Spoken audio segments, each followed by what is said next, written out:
Hey y'all, it's Isaiah. Just doing a quick little PSA.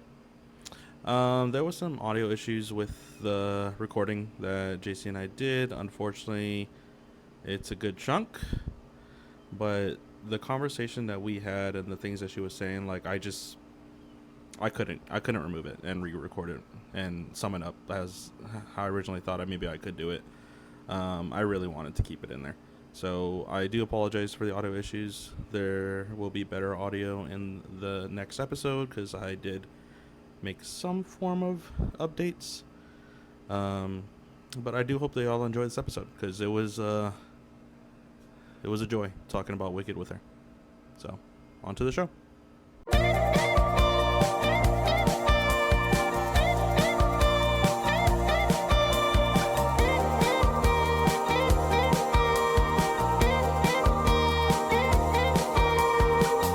Hello, welcome to a Work in Progress movie podcast.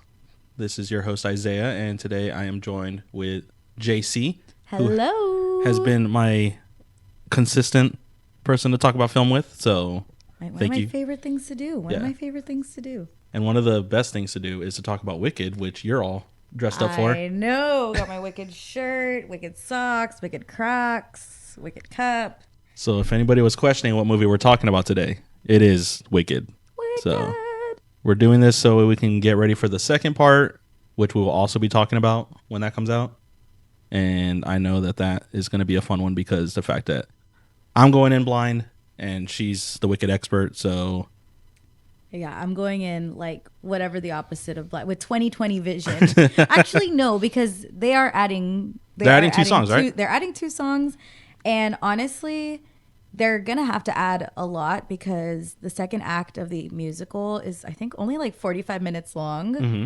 So the whole musical is like 2 hours and 45 minutes. So Act 1 being 2 hours and 45 minutes, like the movie, they added a lot. Yeah. So I'm excited.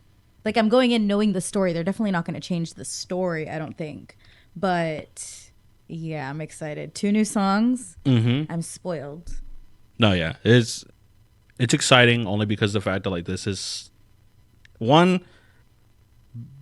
I was going into this first movie blind because I don't know anything about Wicked. Yeah, I literally you only just kinda know knew like the Wizard of Oz. Yeah, and I just know based off of Propaganda. what you sang. Oh yeah. 'Cause- everybody who knows me knew Defying Gravity at the very least. Yeah, because we have a friend that we always do karaoke with, like at our friend's house, and JC would always sing "Defying Gravity," and there's video of you doing it to annoy me too. Yeah, which also, like, who do I think I am? Can't imagine how I hope you're happy. I'm trying to write now. I was on cue. He was like, yeah, he was on beat. Because this is what. He was on beat. Because at this point, everybody's heard Defying Gravity. Who do I think I am? Mm-hmm. Mind you, I was not singing it good. You can still You're a little sharp. shut up. But I was singing it bravely. And isn't that what it's all about? Yeah, it's about having fun, Yeah, it's about having fun and annoying your friends. which you did a good job at annoying me with that song. Check and check. But now that I've seen the movie last year with y'all, it made me love Wicked because I didn't know anything about it outside Wizard of Oz. Never read the book, never watched the Broadway musical. Literally heard maybe a song from Glee. Right. And what you they sang. did do the 2 biggest songs in Glee, so I'll accept it. Yeah. So literally knew nothing, but songs that I kind of knew because I guess I've heard them, which was like Popular, Defying Gravity, and I think that's it. For good? Nope, never heard For Good. Really? Mm-mm. Oh my goodness, that's one of the biggest. If it's like the top 3, I think Defying Gravity, Like, Popular. more recently, I've heard like parts of For Good, but because the fact that like I'm waiting for the movie, I've avoided it. Mm-hmm. Like I'll skip it if while I was watching that special. Oh yeah. So I don't know if that was For Good, but I skipped it because I just when yeah, it came. you want to go in. You want to go Yeah. in. Oh man. I'll go back and listen to it after the movie. Be ready. Yeah. that's a good one. I literally, sang for good at my quinceañera. So it's a pretty big deal in my household. No, yeah. So I'm very excited with this movie. I definitely wanted to talk down, maybe a little different than what we've done before with previous movies, because we have a second part that's coming out, and that could be the whole thing. So this one mainly, I just wanted to talk about like maybe like what your experiences from Wicked is from the Broadway musical to this movie to compare, because obviously I can get my take on film, which I do have some things I would love to say, but I want to know like your experience, because with Wicked, the way I see it is it's different. Like it's a feeling, I guess. Yeah, is the best way I can explain it. No, that's such a good way to put it, because I've always, you listen to Defying Gravity and you listen to the songs and Popular and What Is This Feeling, and you think like, oh, what a fun little musical, but like the songs are just the songs until you see it like in its entirety. And you realize like, oh, okay, there's a story here, and it's like the feeling that you get. And I feel like everybody that has like learned to love Wicked because of the movie, the movie did such a good job at like encapsulating. Oh, I hope that's a word. Now I'm talking like thrillifying and encapsulated. But like it did a really good job at taking what makes the musical special and putting it into film, because the musical is special, but the musical's much simpler than the movie. Yeah. Because it's a musical. Instead of getting like those close-up shots that you get in the film, you're getting people acting with like their arms very big, and it's simplified dialect because it's a musical. It can't be 2 hours and 45 minutes for act one. That's just not how musicals work. Yeah. So I feel like the movie did such a good job at getting that feeling of like excitement, and that feeling like it brings you in, and everybody kind of knows the Wizard of Oz. More or less people know like the Wicked Witch of the West, bad. Glinda the Good. Dorothy, main character. And then you watch the first act of Wicked in the first movie and you're like, okay, no Dorothy. Yeah. This has nothing to do with Dorothy. And all of a sudden you're like, okay, Glinda the Good, not so good. Yeah. The Wicked Witch of the West has a name, and she's not that bad. Dare I say, she's the best one of them. And so it makes you think. I love when, just in general, like I don't know if you watched the show Once Upon a Time.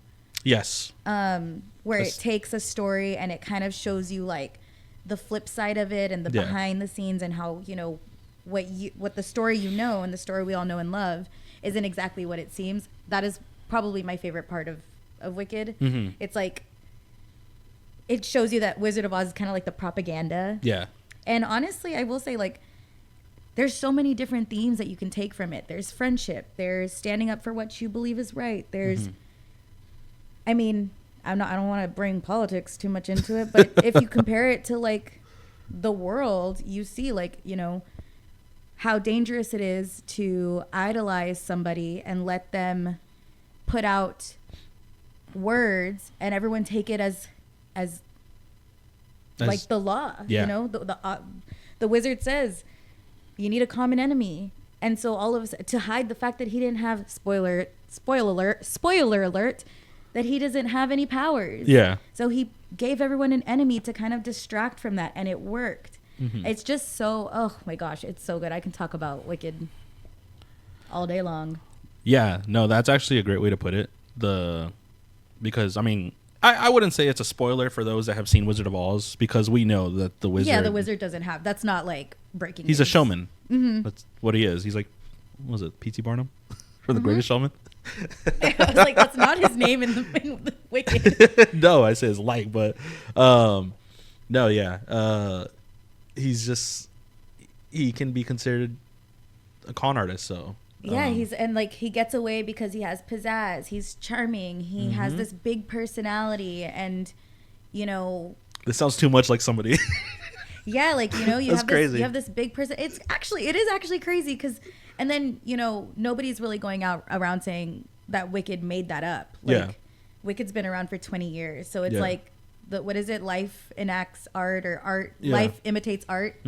That's exactly what it is. Because I mean, yeah, Wicked's been out since 2005. Like, and the And then Wizard- similarities to like our current like world is Yeah. a little uncanny. And even Wizard of Oz has been around since what, the 40s, 30s? Yeah. So it's been on Which- forever. I rewatched that movie recently. Mm-hmm. Don't understand how they made that movie back then. Like, literal magic. Yeah. Because I was the first, I don't know if it's the first movie that was in color, but it was definitely One of them. the like, earliest. yeah, and like they had special effects. How did they do that? I'll never know. Yeah, I no. will never know. I think that's why that like sticks around for like how long it has, and it still lives up to today. Yeah. But no, yeah, like what?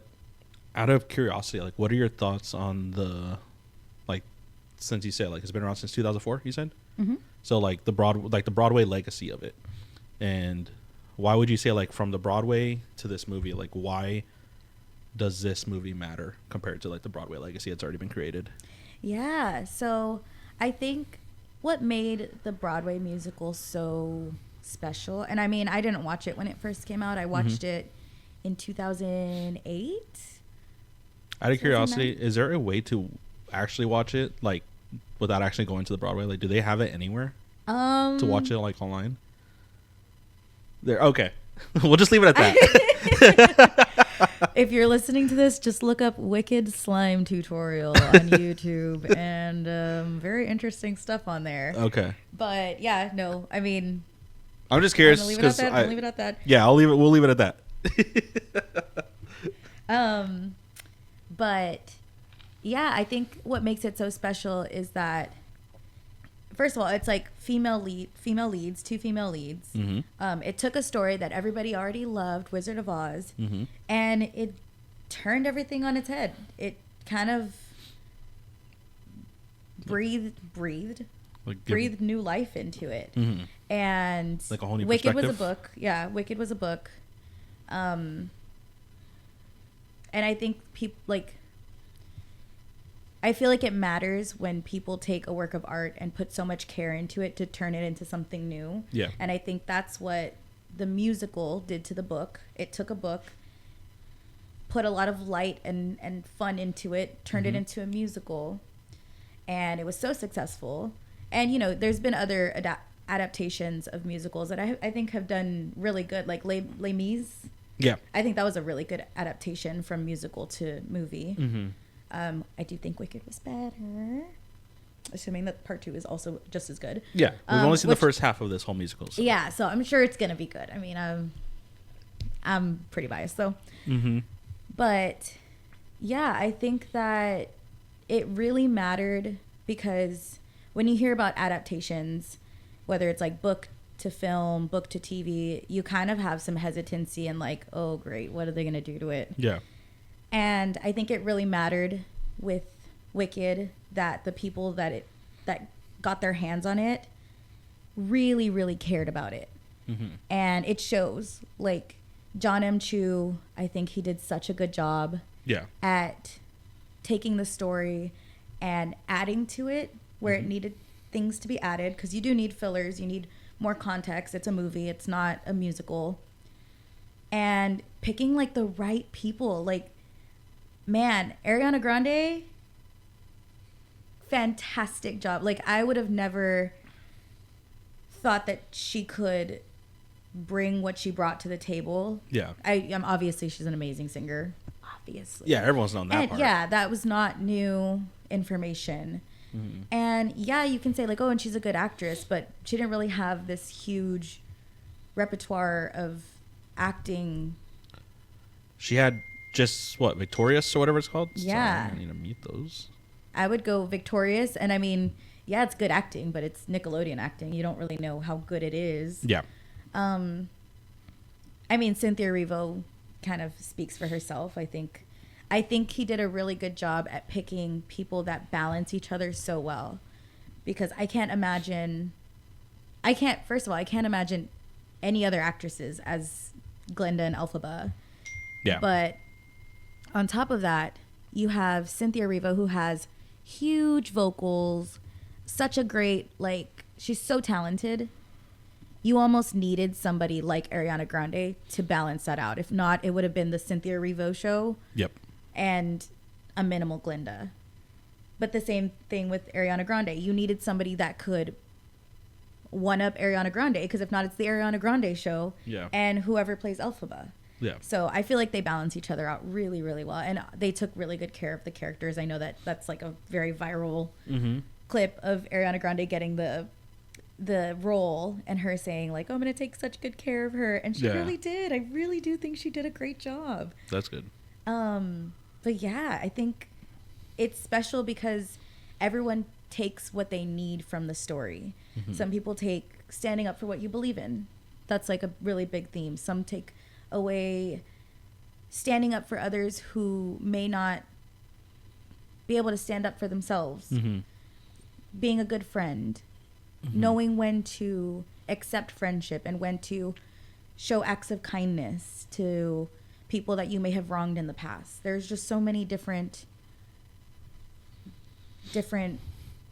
like themes to take from it. Yeah. And no, yeah, like I like the whole, like, it's just like kind of like with the story that's going on in the actual movie, where a part of it is with the animals like losing their voice, and like you're standing up for those that no longer have a voice. And obviously there's more to that hopefully in this next movie, because we see where Elphaba is leaning towards in regards to with the animals and all that. Yeah, and in this first movie in Wicked, you see that Elphaba's the only one who is trying to stand up for the animals and trying to, you know, speak up whenever there's injustices. You know, when Dr. Dilliman tells the class animals are no longer permitted to teach, she's the only one that stands up and says, why? What's happening? Yeah. And you think like, okay, she's so good. She's so good for doing that. She's a good person. And yes, she is. But you also have to remember that animals are the only ones that have really treated her kindly her entire life. You know, when she was little, she was practically raised by Dulcibert, who's new to the movie. She's not in the musical. Okay. Fantastic addition. I feel like it gives so much context to why Elphaba stands up for animals so passionately. Yeah. Because she knows that they've been the ones to give her compassion while she was younger, because she didn't find it in humans. She didn't find it in people. Yeah, because they showed her getting bullied just for the color of her skin. Yes. So. Which is also like, there's just so many things, which is crazy because before the movie, and it goes into like race and stuff, because there's, you know, there's prejudices. Oh yeah. Somehow in a movie and in a land where animals talk, green skin is where people draw the line, which is kind of crazy. Yeah. It's just, there's just so many things you can take away from it. There's always another layer to Wicked, which again, it's a kids movie, but there's so much more to it. No, yeah, and I feel like it does treat good lessons with this. Like it addresses them with the whole part with her, with the green skin. Everyone immediately just starts judging her based off of that, which is like how we're introduced by her when she arrives at the school. Which I love how she completely does that. Like she's like, "Do I got something in my teeth?" Like, right? No, I did not eat grass. No, I am not seasick. Which I love that she just immediately just addresses that immediately, because it just, the way she does it so well, and it shows that she's been dealing with this forever. So yeah, and it's also like it's a defense mechanism. It's like, let me make fun of what I already know you guys are gonna make fun of before you can say anything. Yeah, I'm not seasick. I did not eat grass before. So she almost, it's a two-way street. She almost judges everybody because she knows what they're gonna say about her. Yeah, she's been going through it for her entire life. Yeah, which is a lesson in itself. A lot of us, you know, I'm one to do it. I'm like, I'll make the joke before anyone else can make the joke. Yeah, like I'll beat you to it. Yeah, I mean, it's like, yeah, because like even when she meets is it Fiero? When she meets Fiero, I love his reaction to what she says. Yeah, is the defensiveness new? Yeah, is that a new development? Yeah, because Fiero didn't even think to like make fun of her. Yeah, but she just assumed that's like something she expects from everybody because it's all she's ever known. I mean, man, you even look at her sister, like Nessa Rose. I go to the Ozdust Ballroom, which, oh my gosh, the most emotional scene ever. Yeah, that was tough. Yep, it's tough. It's a tough watch. But you look at that scene, and I feel like that scene kind of shows you a little bit of everybody's character. So, you know, Elphaba walks in, and we're jumping all over the place. Yeah. Elphaba walks in, and everyone's laughing at her. She has the hat. And her immediate thought, which by the way, that scene in the musical, not that emotional. Oh wow. It's a little bit funnier. It's a little bit more like tongue in cheek. Like, yeah. And it's a lot shorter. No, the movie doing that, I was like, oh, brutal. Very brutal. Crying. But she walks in and everyone's laughing at her, and her immediate thought is like, I have to show them that it does not bother me. So she starts dancing in her eclectic little way. Yeah. And everybody's reaction kind of shows you a little bit about those characters. So you have Fierro saying she doesn't give a twink about what anyone thinks. Yeah. Glinda catches on to it and she says, yes, she does. She just doesn't want anybody to know. Yeah. And then you have Nessa Rose, her sister, saying, I can't watch this. Yeah. Which just shows you that Nessa Rose is not the best sister. She might not be adding to it. Yeah. But it also shows like the evil or the bad in not doing anything about it. Yeah. So sometimes you don't have to be the one pointing and laughing, but not standing up for it is just as bad. Yeah, she'd rather ignore it. She'd rather ignore it. Yeah, she'd rather not be it. associated it so that she doesn't get pulled into it as well. So I think that was so good. Again, so good on the director for making that the moment that it was. Yeah, because like I feel like, and yeah, we are jumping around, but that's. I like, know. You can get us back on track if you need to, because I'll jump around. I'm just going as we're going. I'm just going with the flow.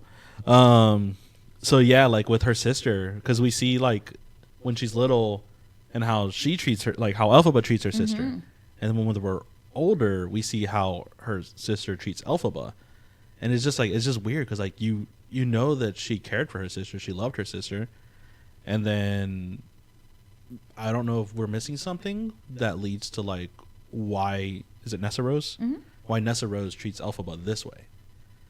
Is that something that maybe we haven't seen yet, or is that something that's like addressed someplace else? It's I guess it's just a little bit off camera where you see the way that Elphaba's father treats her, and Nessa Rose grows up very sheltered. She's the favorite. Yeah. And you have to kind of just understand that she might not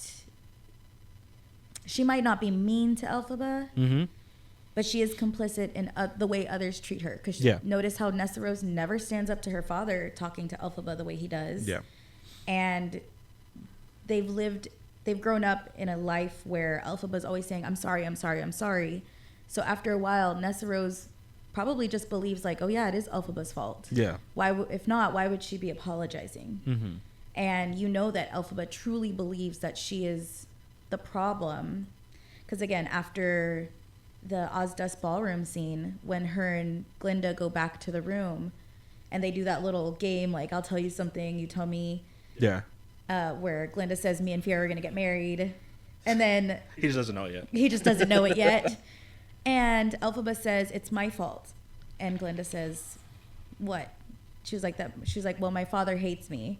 Yeah. And Glinda says like, oh my gosh. And Elphaba says, that's not the secret. Which, how heartbreaking. Yeah, because everybody knows it. Yes, because everybody knows. And so you have to assume that includes Nessa Rose. She just doesn't do anything about it.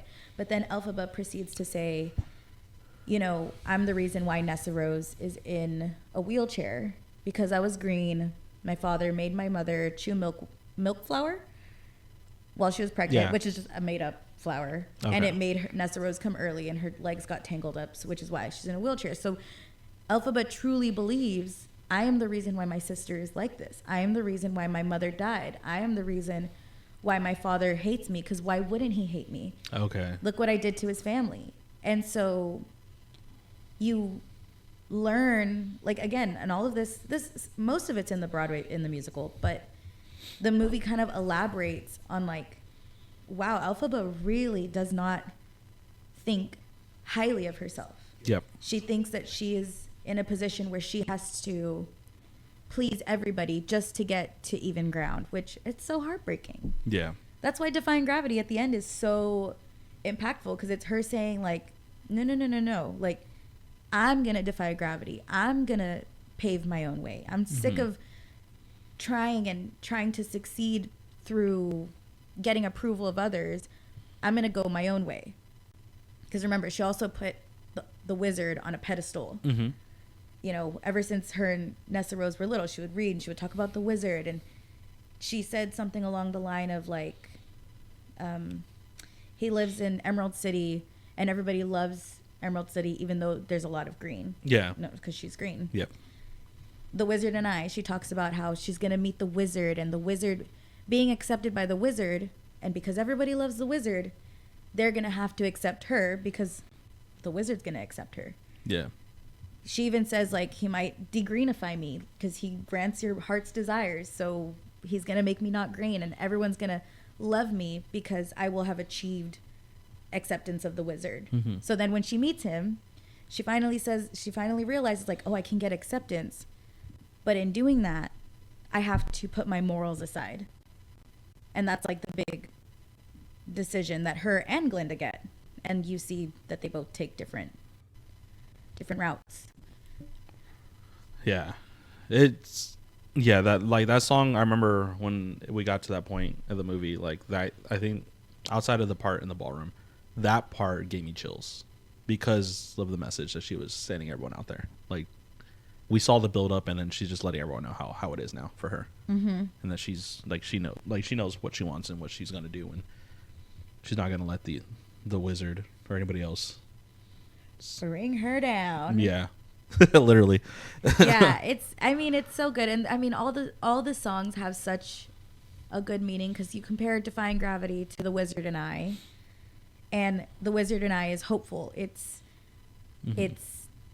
when I meet the wizard, once I get a chance, you know, I'm not going to let that slip through my hands. And then you get to Defying Gravity, it's like, I met the wizard. Nah, I'm not into it. Yeah. I'm my chance. Like, I'm going to do good on my own. I don't need his help. Mm-hmm. It's so good. There's a lot of imagery as well, like, in the movie. Like, when you look at The Wizard and I, on the last note, she's, like, looking out into the desert. It's like the great beyond. And you see a rainbow and you see blue jays and you think, okay, where do I know that from? Well, you go back to the Wizard of Oz, and in Somewhere Over the Rainbow, Judy Garland sings "Somewhere Over the Rainbow," where blue jays fly. Mm-hmm. Is it bluebirds? Blue jays? It might be bluebirds. Bluebirds? No, maybe it is blue. Let me see. Well, they put that into The Wizard and I, which kind of represents, because The Wizard and I is kind of Elphaba's version of Somewhere Over the Rainbow. That was the comparison I was making. I'm looking up the lyrics real quick because I need to know. Somewhere over the rainbow. Skies are blue. Somewhere over the rainbow, skies are blue, and the dreams that you dare to dream really do come true. There's bluebirds. bluebirds. Bluebirds fly. Yeah. Birds fly over the rainbow. Over the rainbow. There you go. So bluebirds. Yep. Yeah, so if you go back and you watch The Wizard and I, at the end, where she says, "The Wizard and I." When she's looking off. When she's looking out, you'll see bluebirds flying over the rainbow. Because that is her version of Dorothy's Somewhere Over the Rainbow, where they're both imagining this other world where they get everything they want. Mm-hmm. And obviously, Elphaba's not going to sing Somewhere Over the Rainbow. There's copyrights. Yeah. You'll see with the shoes in part 2. Yeah. There's a lot of things that MGM was not going to let fly. Well, I heard that the shoes were the color that they were because that was like the original color. Yeah, they're silver in the original book. Okay. I do think if they could have gotten away with red, they would have gone with red. But I think the reason why they did red was like because of the color. They're like, it stands out. Like, we got to let it stand out more or something like that. Yeah, back in Technicolor. Yeah. Is that what it was, Technicolor? Probably. Think so, probably. But yeah. So the music itself. Cynthia Erivo, Ariana Grande, perfect. I remember when they announced the casting, I was like, Ariana Grande? The hell? A lot of people felt that way. Oh my gosh. I will say Ariana Grande was like I had like a fantasy cast of Wicked before they announced the movie even being made. I would always say like, oh, I have a perfect cast in my head. And Ariana Grande was her and Tori Kelly were going to have to battle it out for Glinda in my head. And Demi Lovato was just given the role of Elphaba. Okay. In my head. Granted, that's not the way it worked, and Cynthia Erivo did so much better. So much better than I think Demi Lovato could have done. Yeah. But yeah, in my like imagination. Would you say she lived up to Idina? Is it Idina Oh, absolutely. Idina Menzel? Do you think she did better? I think she did. I do think she did better. I do think she did better only because we will never know what Idina Menzel could have done on film. Yeah. I just think that they're like Cynthia Erivo, like the emotions that she like the expressions on her face, like there are just things she accomplished that you cannot accomplish on a stage. You just can't. Yeah. Like when they're doing the Ozdas ballroom and they're dancing and she starts crying. Yeah. That you can't get that emotion. You can't get that connection to the Broadway stage. And again, there are some things that you can do on stage that you can never do on film. You can't move somebody through live music when you're watching a movie. You're not hearing somebody sing this huge note live. You're hearing it through a screen. Yeah. So I think there's that separation. That's where the Broadway musical does a little bit better, or just the musical does a little bit better. But I really don't think that there's anybody that did better than Ariana and Cynthia. This is one of those things where I don't have a fan casting because I didn't know anything. Like, I just didn't know anything. Yeah, you would have never, like, Yeah, no. like, who am I going to fan cast? I don't even know what they're going to do. You don't even know the second act songs? Yeah. You don't even know what's coming. No, I don't. You don't I have even no idea. know what you're in for. So, yeah, like, I'm excited for the rest of it because of that. Just going in blind is, I feel like that, for me, like, that's my, like, I don't know how to say this. Is it like my treat? No. Going blind is... It is going to be a treat. It is going to be a treat, yeah.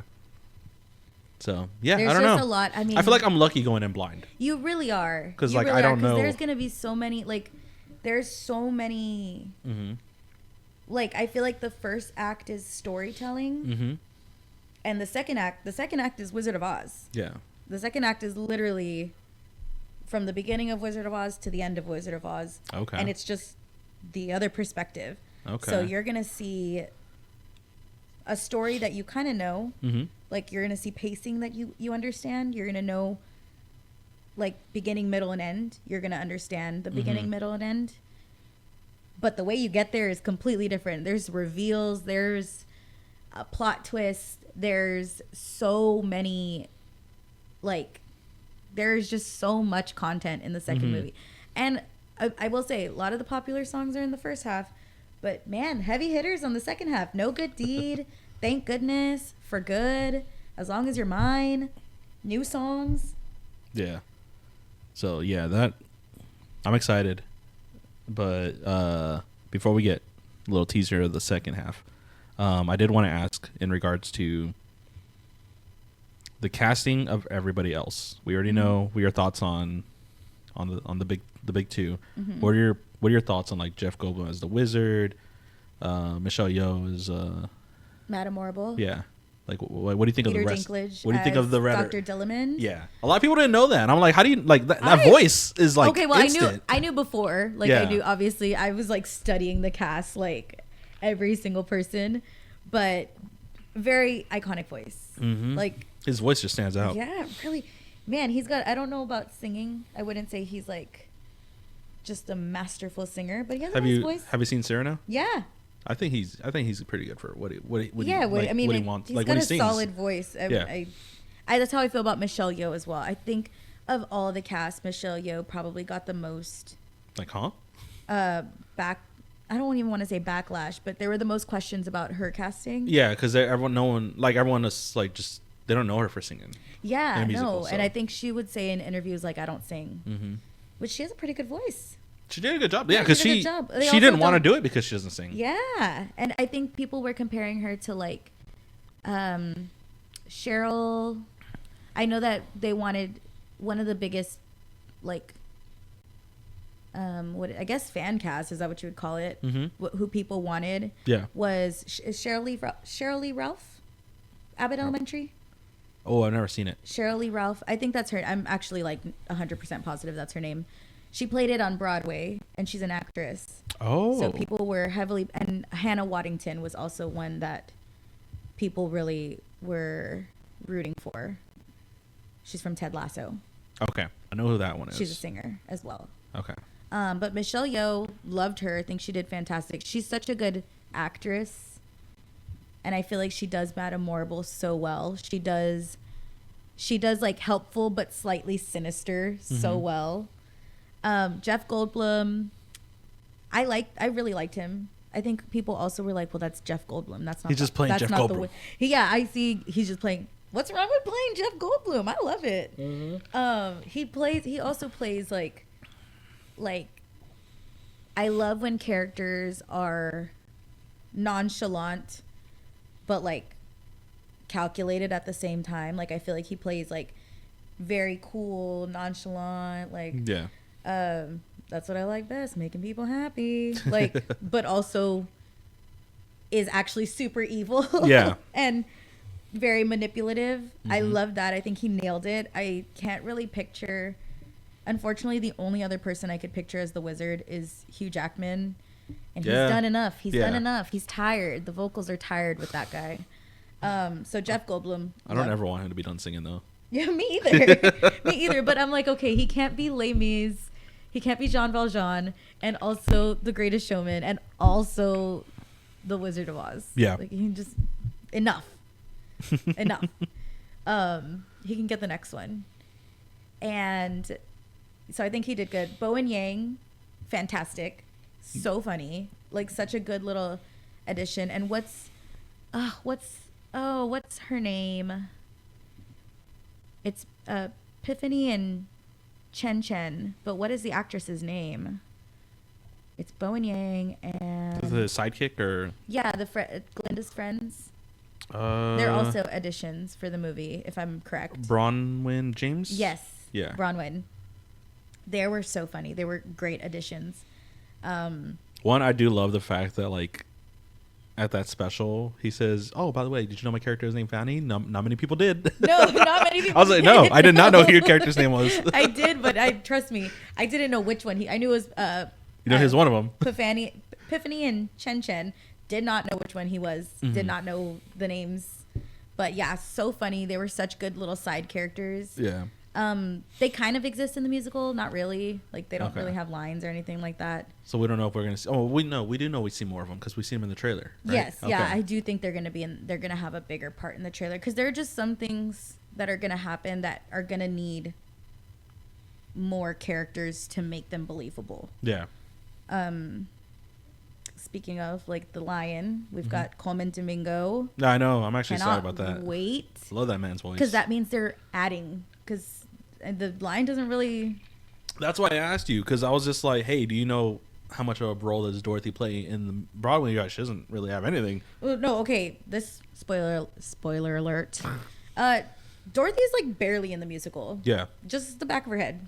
Okay. I don't even think in the musical she's casted. I think she's always just a shadow. Okay. Or like a, okay, bye. And she's off the her stage. voice, yeah. No, not her voice. Not even her voice? No, What the hell? No, it's like, she's like... She's like, a stick. Yeah, like it's like a... Like Bye, Dorothy. And cardboard cutout. Dorothy's not on the stage. Like, you just assume she's somewhere else. What the hell? So I'm excited. I do think they're going to give her a bigger part. They have to, because you're getting the lion a voice. Yeah. We already know... not really a spoiler because I'm not going to say who, but we know that the Tin Man and the Scarecrow also have a certain Voices, character. yeah. Voices. Like, we know their voices. So it would be weird if they're all talking and Dorothy's just the back of her head. I know. I'm excited. I can see them maybe not giving her any lines. Yeah. They would have to get really creative with it because, again, it's a movie. Like, there are some things that you just can't get away with. Yeah. But I'm excited. I'm really excited to see. Again, the second act is 45 minutes. The movie is 2 hours and 18 minutes. Yeah. So we're getting a lot. What are you adding? Yep. Can't wait to see it. If you've watched the trailers, right? So Yes. You kind of see like a wedding. Yeah. I've seen the trailers. Okay. There's a wedding. That doesn't happen in the movie. Can't wait to see that. Like, Okay. that doesn't happen in the musical. Yes. I'm so excited. I'm so excited. So there's a lot of things that are going in that you're going to blind for too. So that's good. Yeah, definitely more blind for Act 2 than I was Act 1. Act 1 was pretty... They did add some things, but it was pretty, like, spot on as far as... They almost, like, just elaborated on everything that already existed Yeah. in the musical. Okay. Now, Jonathan Bailey, I didn't know anything about Gosh, I him. didn't even bring up Jonathan Bailey. Yeah, My so I'm bringing him up. My sweet angel. So Jonathan I Bailey. what do you mean I talked about Epiphany and Chen Chen before Fierro? We talked about Fierro for like a moment. Are you kidding me? About the joke about the defensiveness, but so Jonathan Bailey, I don't know too much about him outside the fact that he was in Bridgerton, but I Bridgerton. don't watch that show, so I wouldn't know. Oh, you don't watch Bridgerton? Oh my gosh, he does a fantastic job. That is the only thing I saw him in before. Okay. I mean, well, now I've seen him in Jurassic World. Oh, yeah. I think that's about. And he's the it. world's sexiest man alive. Right now, he is. Yeah. Yeah.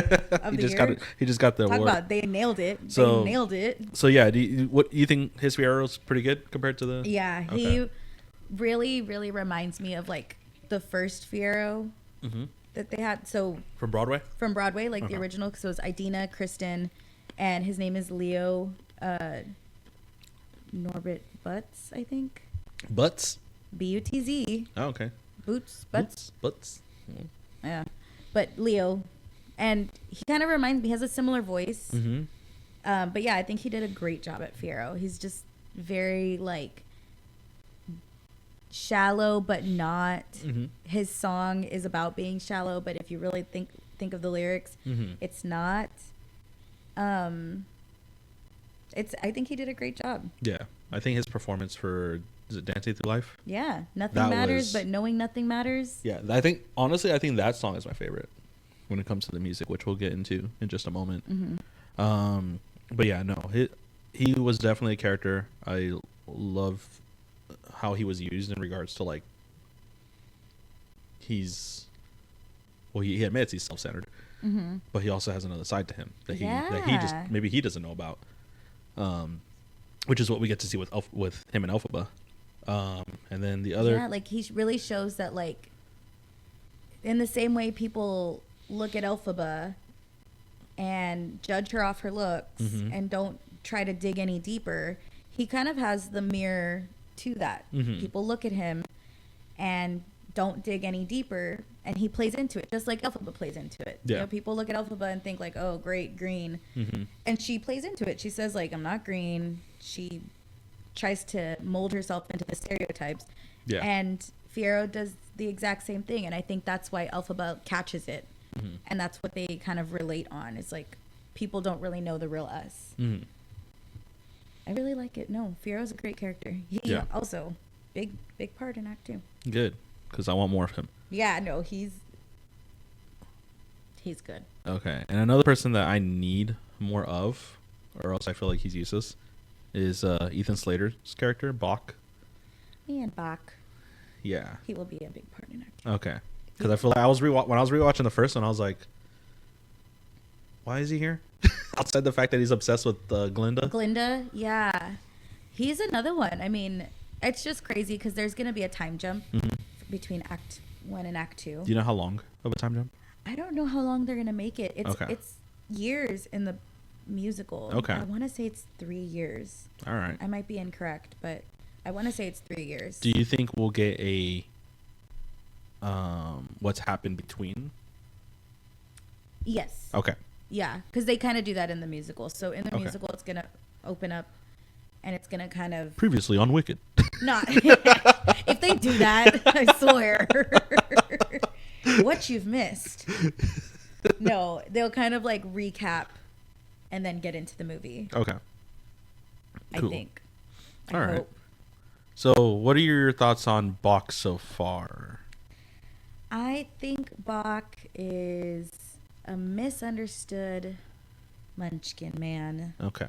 I think that he is like enamored with Glinda, Mm-hmm. not so much because he knows her and Mhm. because he truly likes her, Mhm. but more so he likes what she represents, which is popularity, it's acceptance. He is kind of in the same boat as Elphaba, not so much like as ridiculed as Elphaba is, but he's kind of like a social climber. Like he sees Glinda and he thinks like, wow, I want Glinda. Like, Mm-hmm. you know, and it's kind of shallow. Yeah. It's almost like he actually is what people assume Fierro is. Mm-hmm. because people assume Fiero's shallow and, you know, just wants to be with the popular girl. And reality, it's Bach that's like that, Yeah. truly. And Fiero's a little bit deeper. So I think, I mean, he's a useful character. He'll be useful in the second act because he is with Nessa Rose. Yeah. And Nessa Rose is going to have her whole moment in the second act. Wait, so he... Oh, yes. I guess technically it would be a spoiler if I ask, so I don't want to ask. No, fuck it. So I mean, well, they leave off, they're together. Okay. Okay, for some reason I thought not- they wouldn't because of the scene where he's like, Glinda, you're wonderful. Oh, yeah. And No, she no, no, realizes like, oh. Yeah, he she doesn't- does realize, but She's she don't okay. care. Okay. So wait, so that's exactly like Fiero and Glinda. no, well yeah, just like that, but also reminds me of Elphaba's mom and dad, Yeah. where she's like, oh, they're so lovey the moment he leaves, she's like, all right, bye. She's like, bye. Yeah. Yeah. No, and I mean, you can even look at it kind of like Glinda and Fiero. Mm-hmm. You know, towards the end of the second half of the movie, Fiero is kind of not ignoring Glinda, but Fiero has already kind of sparked something Mm-hmm. with Elphaba. There's something there, and so Glinda's like, That's what intrigues him more. yeah. She even says like, I don't even think he's perfect, and I still want him. Like, Yeah. I want him. Yeah. And I feel like that's kind of where Nessa is with Bach. Like, I want him. Like, Okay. a lot of parallels in the movie. Mhm. Like, a lot of different stories that kind of mirror each other, Yeah. which is really nice Okay. because they all have different outcomes. Yeah. So that's interesting. Nessa Rose, just a quick question: was she in a wheelchair in the Broadway the musical as well? Mhm. Okay. Okay. Because I know, like in the book, I think she's different, right? Yeah, in the book, she's like more like, I don't think she has as big of a part. Does she not have like I don't Like, know she doesn't where have. I heard. I think she doesn't have arms or I was about to say I don't legs. think I heard something about her not having arms. Yeah, like she's like. Yeah, like she doesn't have arms. I don't want to Okay. say like she's more at a disadvantage, but yeah, Okay. in the book the book is just a lot darker. Yeah. Yeah. I was about to say. I was just like, damn. Yeah, But- the book is like pretty dark. The So that's book what is I was- like more like politically dark. Mm-hmm. No, and I like that they musical- went with. the musical definitely livened things up. No, yeah, I do like the actress Marissa Bode. I think she Yeah, does. she did such a good job. She does a really good job. I need to put it out there though. She's gonna get a little bit more irritating in the second movie. Quick disclaimer. Quick disclaimer: everybody leave the actress alone just because she does a good job. Okay. So she got a lot of hate for that role. Oh my gosh, people were being so For how she mean to treated her. Elphaba or what? Yes, and it's like Marissa Bodie didn't do that. Yeah, I know. She's just playing her She's character. I just mean, she's playing doing a great her job. character. She's doing a good job. I hate when people like treat the actors or actresses Yeah, badly because of the roles they played. Mhm. God forbid they do a good job. yeah. That's what I've never understood. People that like go after those actual actors. Yes, It was like, and take it so seriously. it's like, Like, what that was means the they're actor great. that played? Yeah, the actor that played Joffrey literally quit acting. yeah. He can't help it. He did a good job. Yep. He can't help it. Yeah. That's what you want. But yeah, Nessa Rose's character is supposed to be a little irritating. She's supposed to be a little bit of a bad guy. So let's go into the music real quick, just because obviously there's some songs that we won't talk too much about because they're fairly short, or they're just. I mean, they're all good songs for the most part. But the one that hits it off for me is the "No One Wants It Wicked." Oh, so good. So good. Like, mind you, starting that off, like Ariana Grande set the tone so high. The feelings, The note too. yes, and the emotions that she goes through. I mean, because you start off with "No One Wants the Wicked," and it's right after The Wicked Witch of the West is dead. is dead. Yeah. And you have to think like, okay, you know that this is Glinda. Her best friend just died, Mm-hmm. and she has to put on a brave face and go out and be like a symbol of hope for everybody. Yeah. And she has to celebrate, and she has to watch these people, you know, burn an effigy of her best friend, knowing like all the history that they have together. And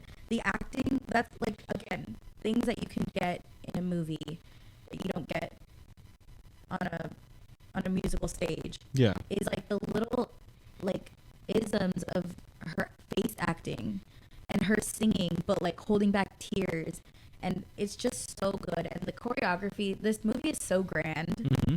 which love that for Yeah. me in my eyes and my experience, because it deserves that. It deserves. I mean, No One Wants the Wicked is a huge song. Like Yeah. vocally, she does fantastic, but it's also you get a lot of the storytelling right off the bat. Like you have to sing this huge big song, but you also have to show like, okay, this is she had a father, she had a mother. So many do. Mm-hmm. You get so much in it. It's just so much content because you have to kind of catch everyone up to like where the movie is going Yeah. without giving you full 10-minute long scenes Mm-hmm. to show you why Elf was green or why how she grew up. Mm-hmm. And so she does a really good job. I mean, the little munchkins dancing, Yeah. not little, they're normal sized people. Yeah. They're just called munchkins. But Munchkin Land. the sets, the houses, I mean, the stomping, it's just so, the choreography is so good. Yeah. The It felt like a Broadway musical. Like, yes, like just they that did part. such a good job at like it's like a musical in a movie and not super corny. Like it's storytelling and music. It's really, really good. I mean, Ariana Grande did fantastic. The Like, notes that she hits are yes. insane. and good for her for putting in the work to be able to do those notes. Yeah. Because it's a different kind of training. And these are all sung live, right? Yeah, they sang everything live. Okay. Which You is- could tell just watching her neck Yeah, when she's singing. there's no lip syncing there. There's Yeah. no lip syncing. Yeah. The one that impresses me is the last song, but we'll get into that one later. What is this feeling? Which I love that song. Yeah, it's a fun one. That is also that's the first time they sing together, so you get a lot of back and forth. You get to see a lot of shiz. Mm-hmm. Again, something you can do in a movie, and you don't really get that in a musical because Yeah. you could only do so much with sets. But like you get to see a lot of shiz. I like that they gave it kind of like an aquatic feeling. Mm-hmm. You get to see a lot of the campus. Some of the classes that they attend. Yeah, you get to see classes. It's a really fun song. Mm-hmm. Their dorm is so good. Like they did such a good job with this. Again, the sets, the dorm, them moving the stuff, rearranging the stuff to one side, to Glinda's side, to Alphaba's side. It's so good. Yeah. And it's, I kind of wonder if like that final part where she like scares Glinda at the end, I wonder if that's like, if that was unscripted, where she actually did scare her and she started laughing. That's from. Oh, it happened? Yeah. That's Oh, from the damn it. musical. Okay, well then they did a good job of You making also it. see a little bit of the witch laugh. Uh-huh. Like Oh, okay.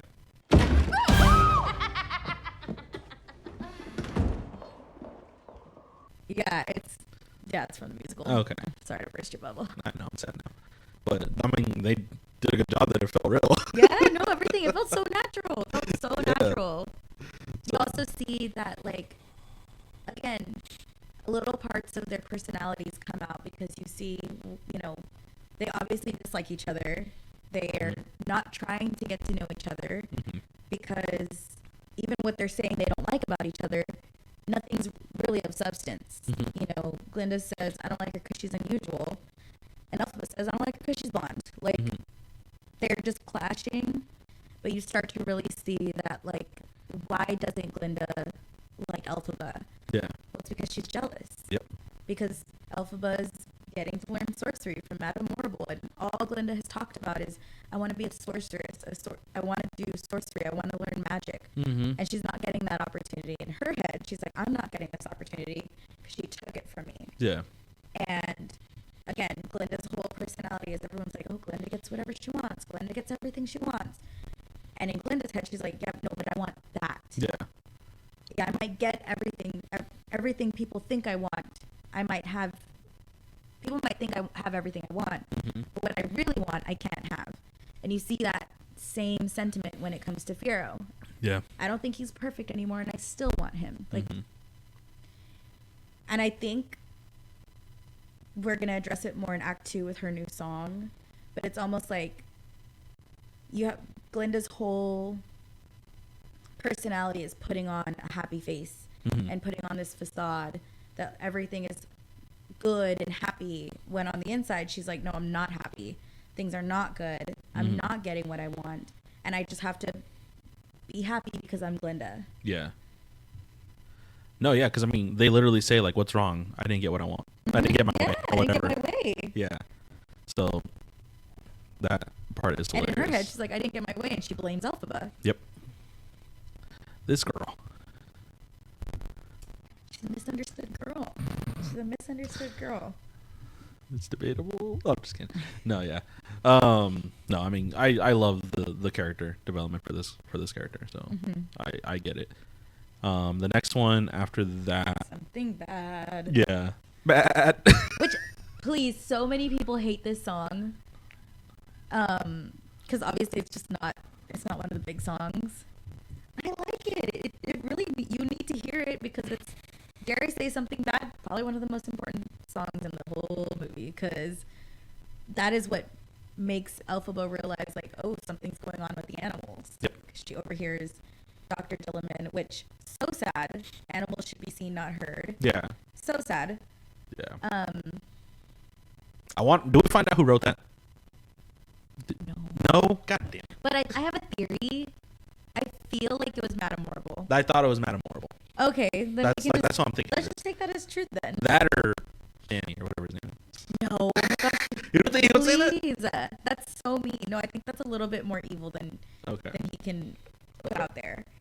I do think it was Madame Morrible. I think it was Madame Morrible because she knows that she needs to get a rise out of Elphaba because that is what is the cause of her magic. Oh. Because remember when they get there and the first time anyone sees her magic is when she's trying to get Nessa Rose back from the teacher that's wheeling her away. Mind you, that teacher that is wheeling her away is From the bearded lady from Yep. The Greatest Showman. Yeah. The moment I saw her, I was just like, hey, Why didn't we give her a singing role? I hope we get She one. has the voice of an angel. Yeah, she's really good. She probably also could have been Madame Marvel if she really needed to. Mm-hmm. But yeah, so Madame Marvel immediately, 'cause she's very smart, she immediately takes note that like Elphaba's emotions are tied to her magic. So I do think it was Madame Marvel. I have no proof, but I just feel it. I mean, that was my assumption. Was Madame Morrible. Which like so evil. Yeah. But yeah, something bad. It's good. It's a song that needs to be there. Yeah. Peter Dinklage does a good job. Yes. Yes, he does. Also, the animals, the CGI animals, fantastic. Yep. They were all good. They were so good. They did a really good job. All like the monkeys. The use of CGI in this movie was really, really good. Yeah. Anytime they can get Peter Dinklage to sing, honestly, I feel like it's worth it. A lot of Right? people don't like his voice, but I do know, like it. I don't know how much they paid him to take a little role like that, or I guess not that little. Worth it. Do we get more from it in a second? Mhm. Okay, cool. That's all I need to know. All right. Next one is my favorite, which is Dancing Through Life, Jonathan Bailey. That whole number is so cool. Right? Yes. Like the amount of dancing. Also, did not know that Jonathan Bailey could dance like that. Like he did some choreo. Like he did such a good job. And going from the library was done so well. Yes. That was such a cool set. Like the little spinning ladders, so cool. Going into the Ozdas Ballroom, like the Ozdas Ballroom as well was very aquatic. It was so cool. I would like to think that, and maybe this is me thinking too into it, but I feel like I'm not, because I feel like people think really into it when they're making movies, but Yeah. there's so much water, like around Elphaba. Like the school surrounded by water, the Ozdos Ballroom underwater, and it's like water is what is the witch's demise. Like, but she's around it like all through her school years. Yeah. It's really cool. I don't know if that's like a thing, but I do think it's pretty impressive that like they made it very aquatic in a story where water negatively impacts a character so much. Yeah. But yeah, Dancing Through Life, so good. The Ozda's ballroom scene, ugh, kills me. To this day, I feel like I watch it, I get so emotional. Because, you know, can you imagine? Yeah. Like, thinking that you're on good terms with somebody, because remember, Glinda, because she's mean at this point, makes Bach, doesn't want to go to the dance with Bach, which the fact that he had the braverism, such braverism, has had the bravery to ask her, very bold. I mean, this movie does add It says so interesting many words. words, thrillifying. Yeah, the fact that he asks her, she says, go ask Nessa Rose out of the goodness of your heart. I say in quotations. And he does. And it means so much to her. So then she tells Elphaba, who's like, okay, Glinda is good. And then she goes to Glinda and wants to say thank you. And Glinda's still being mean. So she gives her the hat. Like, it's just a tumble of things. And then she gets Glinda into the program. And man, when she walked into the dance and everyone was laughing at her, brutal. I could not. That scene is so hard to watch. Yeah.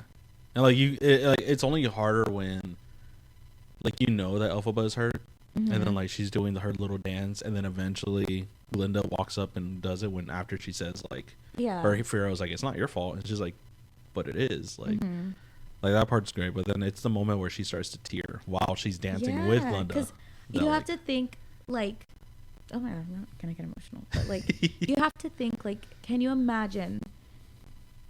Elphaba has been by herself her entire life. Like she's never had somebody stand up for her. She has a sister and has never had anyone say like, it's okay, I'm here for you. Yeah. And she goes out, she's on the dance floor, everyone's laughing, and it's her moment where she's like, you know what? Fine, laugh at me. It doesn't hurt me. And she knows it does. Yeah. Glinda's right when she says like, she just acts like it doesn't, she doesn't care what people think, but she does. And she's out there and she's dancing by herself, which is so hard. And that's her saying like, you know what? I am by myself and that's okay. Like I'll be dancing on my own. And for the first time in her life, someone goes and meets her on her floor and says, you teach me the way that you dance. I'm not going to laugh at you because of the way you're dancing. I'll dance with you. Like, it's just so like, can you imagine? Like, by yourself your entire life, and finally someone says, okay, here I am. And on Glinda's side, imagine hurting somebody, seeing them by themselves and realizing like, I did this. Yeah. You know, and it doesn't make me feel good. Yeah. Because like she also stood up against her friends when they tried to tell her to stop. She's like, no. Like, and then she continues.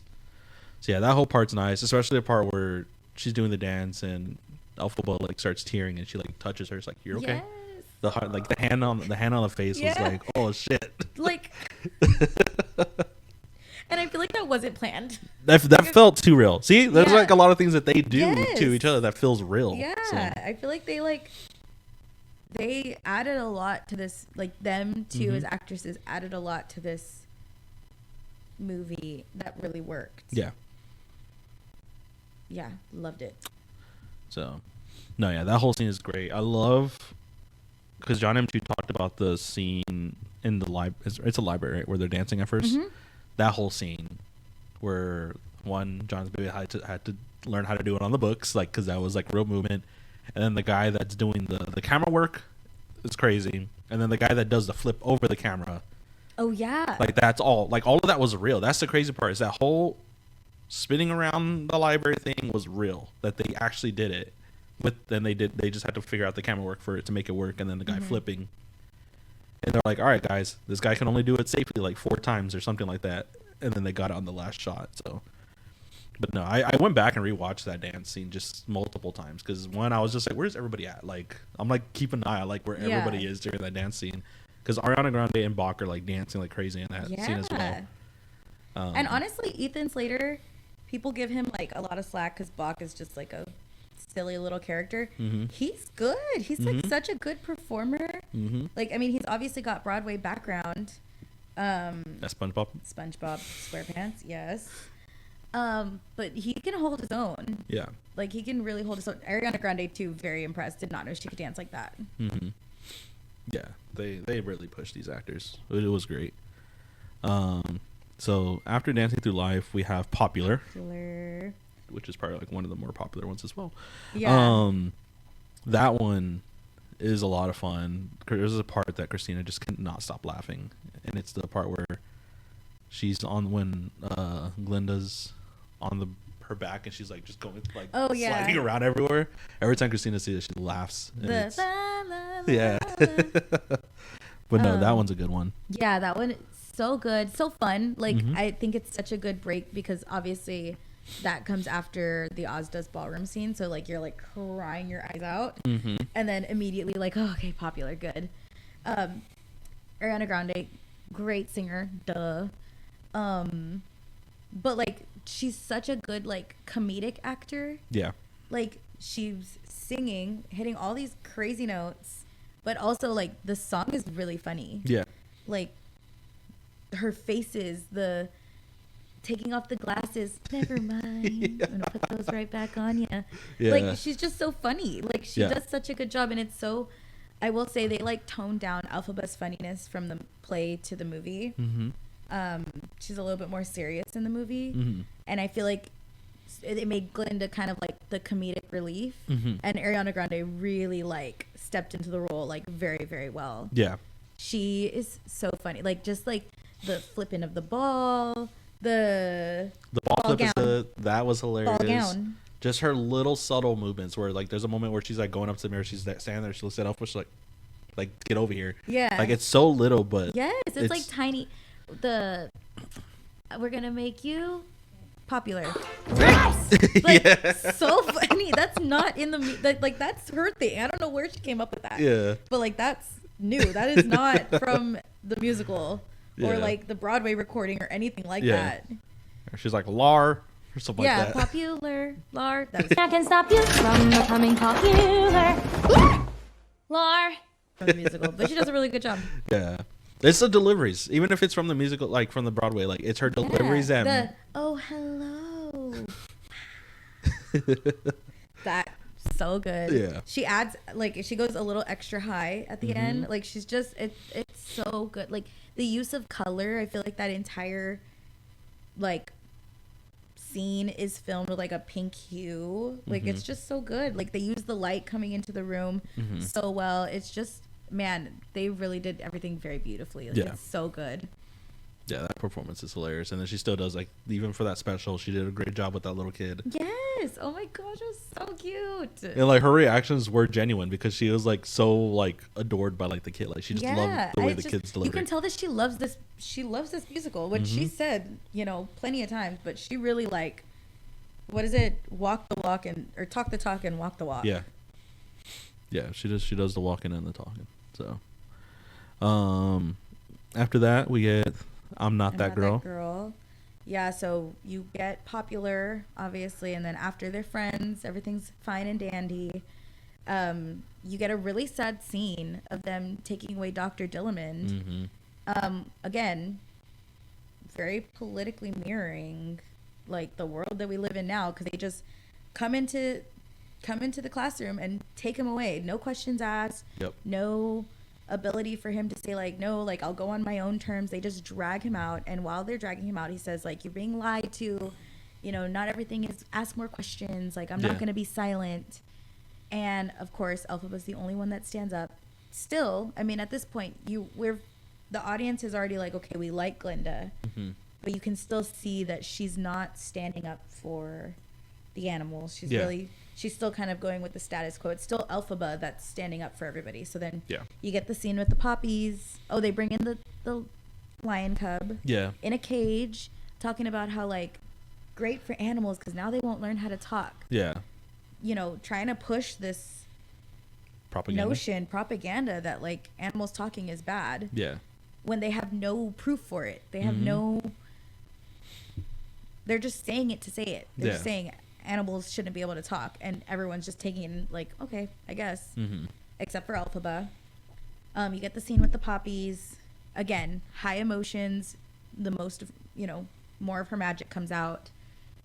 And everyone falls asleep except for Firo. Yeah. Why? Is that something that she does, or do you know why? Why he doesn't go Yeah. to sleep?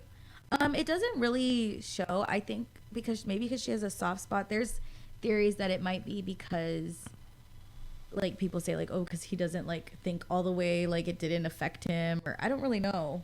Mm-hmm. It might be like because he's the only one from Winky Country. There's a lot of different theories, but he doesn't fall asleep. He immediately goes in his first notion when nobody's around to like scrutinize him or judge him. His immediate like plan of action is to help and to not be shallow. Yeah. Which you see, like that's Yeah. kind of proves 'Cause- Elphaba's point when she says like you're unhappy later on in that scene. Yeah. I love the scene where she puts the lion cub in the basket and she rides the bike, kind of like what's the witch's name, Mrs. Gulch. Oh. Did she not take Toto? Oh and no she no. drives Yeah, that's away? what she does. Yeah, she's Yeah, the one that she does drives. it. Yeah. That's a cute little call to the Wizard of Oz. But they go and they set the lion free, and they have a moment, and they both feel it. And Fiero's the one to say like, okay, well, I've got to go. And Elphaba, first of all, I'm Not That Girl, heartbreaking song. Yeah. Like, so sad. Where she basically sings like, I'm never gonna be the girl that gets the guy Mm-hmm. because I don't look like, I'm not Glinda. Yeah. Like that's who he wants. That's who he belongs with. That's who he should be with, which kind of shows that she still doesn't completely know Fiero. Mm-hmm. Because if she knew him, she would know that. But he hasn't really shown anything to prove that that's not who he is. Yeah. So, yeah, it's a really sad song. No. She Yeah. does a great job, but Yeah. it's really sad. It was just a good moment, like to see, because it was like shortly after that incident where, whoop, don't die on me. And we'll never know my thoughts on the rest of the songs. So yeah, no. After that is One Short Day, One Short Day. when they get to Oz. Yeah. No, sorry. I Okay. literally. No, you're good. That almost took me out. To be quite honest. Your wicked cup almost killed you. No, I actually am Elphaba because that water almost took me out.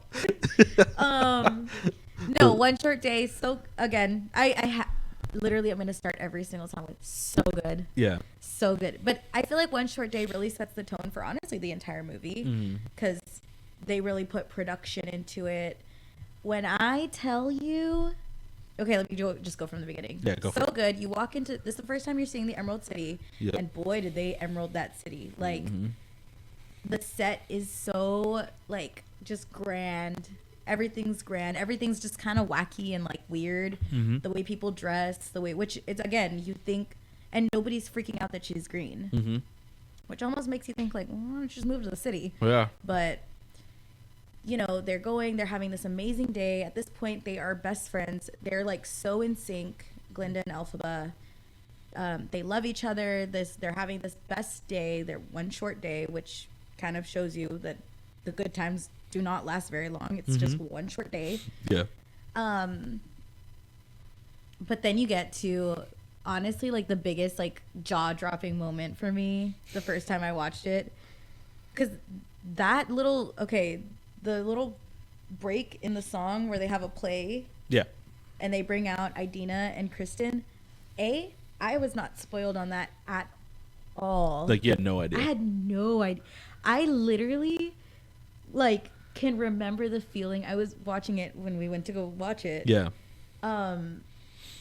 Literally, I remember just being like, It's a. wait. I was like, has anyone seen this? Started crying. I did not know. Like, what? Oh my gosh. What a beautiful, like, way to just throw them in there. Mm-hmm. And it wasn't super, like, in your face. it was definitely a moment because One Short Day honestly had a lot of different cameos. Frankie Grande was in One Short Day. Steven Schwartz, who wrote all the music for Wicked, was in One Short Day, and Winnie Holtzman, who did the screenplay for the musical. Okay. And also the movie was in it. Which again, that also shows you that the movie was going to be good because they brought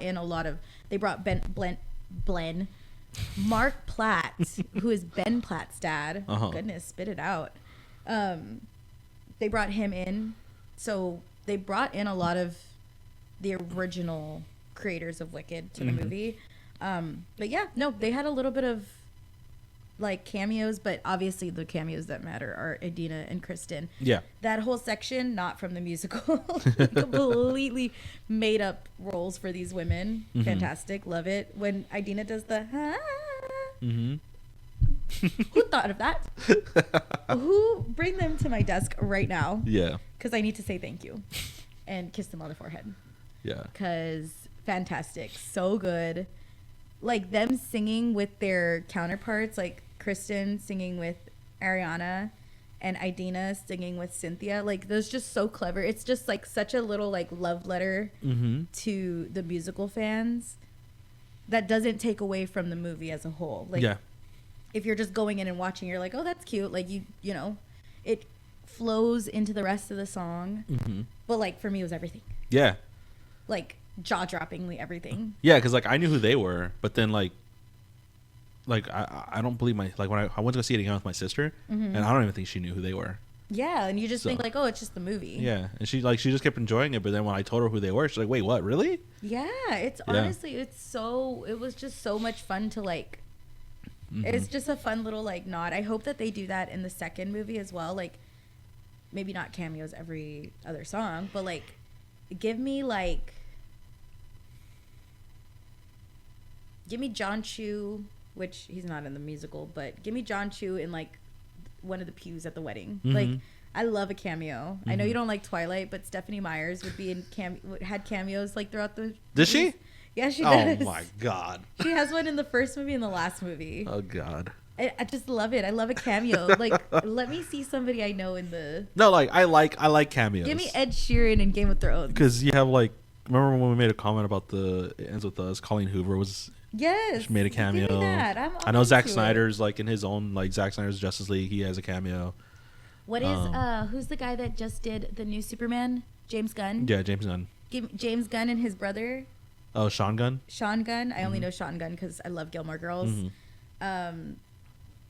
Give me Sean Gunn getting a role in James Gunn movies. He does every single one. Every single movie. He gets enough roles from him. But yeah, so I loved the cameos in One Short Day, and like the perfect song to do it because One Short Day is literally just a fun little song. Like, it's not anything super deep. It's not anything super like emotional. Yeah, it's just a good time in the Emerald City. Which can't really ask for much more. Yeah. And I like the little homage to the guy that's just like, the wizard will see you now. Everyone's expecting like, oh, he's gonna say something like to not let them in. Yeah, no, that was Steven Schwartz. Oh, that he was the one that did it? Yeah. Okay. Yeah, no, I love that they showed the wizard going Omaha because he's from Omaha. And them thinking like, oh, he can read it. Yeah. He could read it. He must be so Winnie Holtzman is the one that says, he must be a wizard. She's a screenplay. That's a genius, that one. The end where they're like, two good friends, two best friends. So good. Yeah. And honestly, that's like the last like happy. Yeah, it's the last happy moment they have. Because then all hell goes loose. Yeah, they meet the wizard. It's like, wow, short-lived. It feels like it's gonna be good, but we know as an audience that the wizard is not who he says he is. And you kind of pick up from it as soon as they walk in to his castle, his lair, his castle, and you notice that the monkeys are not talking.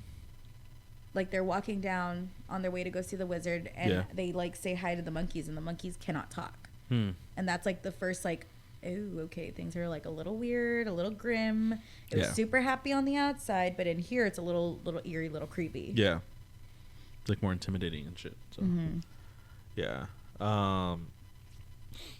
The whole build up to the city is just great. The train that picks them up, Yeah, the like conversation that leads to them leaving. yeah, like those are things that you just can't do like on stage. Yeah. But you can do. Do they really do a well. travel on stage? Like, do they like make it seem like they're traveling, or do they just immediately just like, No, oh, it's let's like go to the goes- wizard, it- and then yeah, they it arrive? goes scene to scene. Yeah. Okay. It goes scene to scene, and dare I say, like most of the time the scenes don't change. Yeah. Just like the set pieces change. Okay. All right. So like seeing the Emerald City, that's the 1st Mm-hmm. time I've seen the Emerald City. Like fantastic. Okay. Then you meet Oz. No, sorry, you meet the Wizard of Oz. Oh my gosh, I'm thinking of Oz the Great and Powerful. One, I do like that wizard mechanic that he has Yeah, compared they to did the ghostly face. Yeah, they did a really cool job with that. Like the wizard, Mm-hmm. like the Wizard of Oz. Yeah. I like that they're scared.